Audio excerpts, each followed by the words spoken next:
Welcome to the Cyber Center for Biblical Studies. Hi, my name is Scott Barger. I am pastor at New Horizon Community Church, and I am with you today with Dr. Bateman, and we are going to be exploring something a little off topic for us, and that is the process of investigating and exploring seminaries. How do you choose a seminary?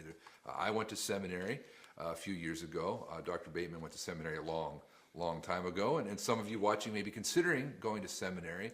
And we thought it might be good to give some advice on how to do that. How do you go from consumer to student? And so thought we would ask some questions to Dr. Bateman and share some of our experiences, things that we did right, things that we didn't do so well, and hopefully that you, the viewer, can benefit from our experience, both good and bad, of choosing a seminary. So, Dr. Bateman, what do you think? This process of going into seminary, what is your advice to a student?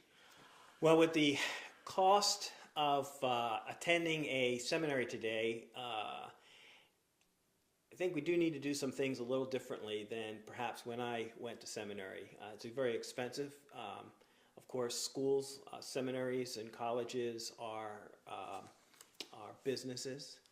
And so they are going to put their best foot forward, and you as a consumer, before you choose a seminary, ought to do some investigating. Mm-hmm. So I think there's some wisdom in investigating a school before you sign on the dotted line. Yeah, because you're right, it's expensive. Going to seminary, for some of us, it's more expensive than our first home.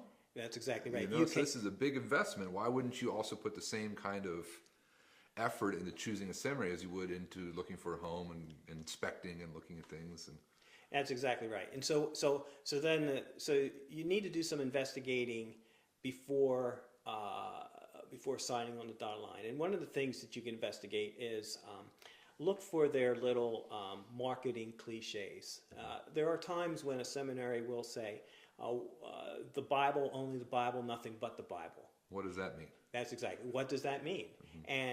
And these are all things that you can investigate before you even visit. You're just looking through websites, printed material, whatever it is. Okay. So you want to look for their little marketing cliches, their slogans, and compare their marketing cliche with what they actually do. So if a seminary boasts of the importance of the Bible, and you go through their catalog, online catalog, and you see they don't have Bible courses, that should be a red flag.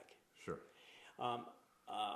Years ago, there was a seminary that boasted in their little marketing strategy, come study with the scholars who wrote the books. Mm-hmm. But then when you spoke with students who actually attended there, those scholars weren't teaching courses. They were research faculty. They were research faculty. Right. So those type of things are things you need to look at. It's a little bit of tire kicking before you ever maybe even set foot in the campus, just by going through their what they're saying about themselves. And that's exactly right. So you need to check their little marketing cliches.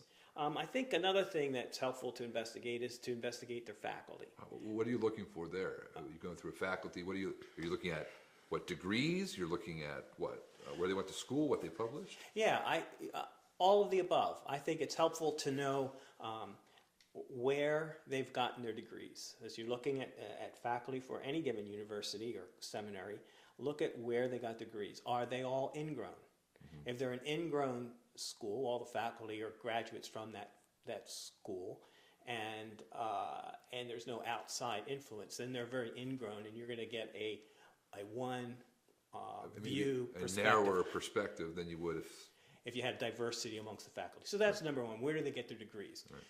Another factor to look at is look at the number of faculty that have full professors, associate professors, assistant professors, because and that should be well balanced faculty.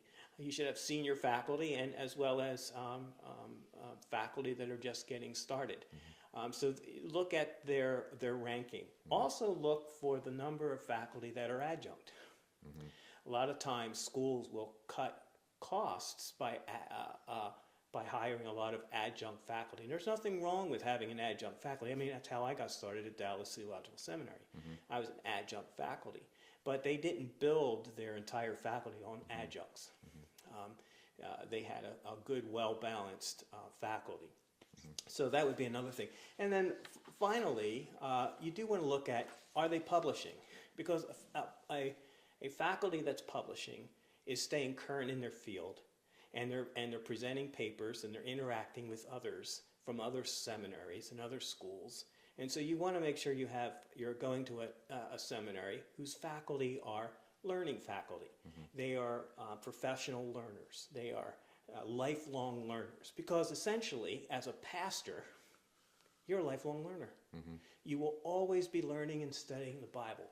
And that's what you want your faculty to be doing. You want to be studying under men and women who are lifelong learners, who are constantly wrestling with the text, because that's exactly what you're going to be doing. So they are some things to do before.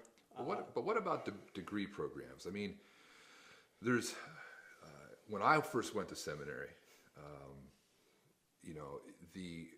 when you would look at job listings for churches, and I didn't necessarily go into seminary to become a pastor, but when I first started looking for pastoral positions, it was pretty common to have churches listing that in their job description that an MDiv was required. But that seems to be shifting now.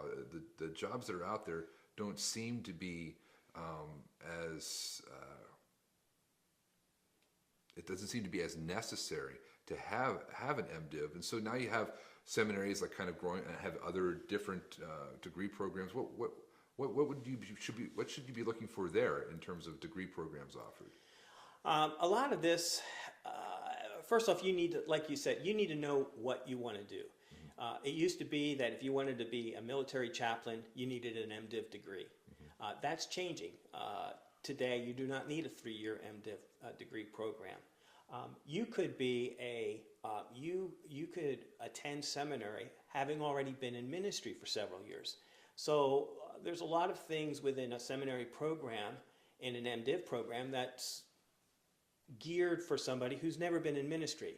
So you have courses that are practical courses, and those type of courses you really don't need. What you may want to focus on is more study in Scripture and background that will help improve your knowledge of the text, because that's something you do on a regular basis every Sunday. And you can save time by taking courses that are Bible-oriented. So a 2-year MA degree in Bible might be more profitable for you than doing a 3-year MDiv degree, because there's a lot of material in there that really isn't relevant for you. So know what you're going to do. Will help. Knowing what you're going to do or what you plan to do will help you choose a degree program, and then you want to make sure that the seminary you're looking at actually offers that degree program. That's exactly right. Okay. That's exactly right. Chaplaincy programs, some still require an MDiv degree. If you are looking to becoming a hospital chaplain, then you may need an MDiv degree. Another thing to investigate, particularly if you've gone to like a Bible college, and you have a lot of, you've got your degree in pastoral studies. Once again, you may not need a full 3-year MDiv degree. A 2-year MA degree may suffice. A lot depends on what it is you want to do, what program you want to earn to meet your needs, your professional needs.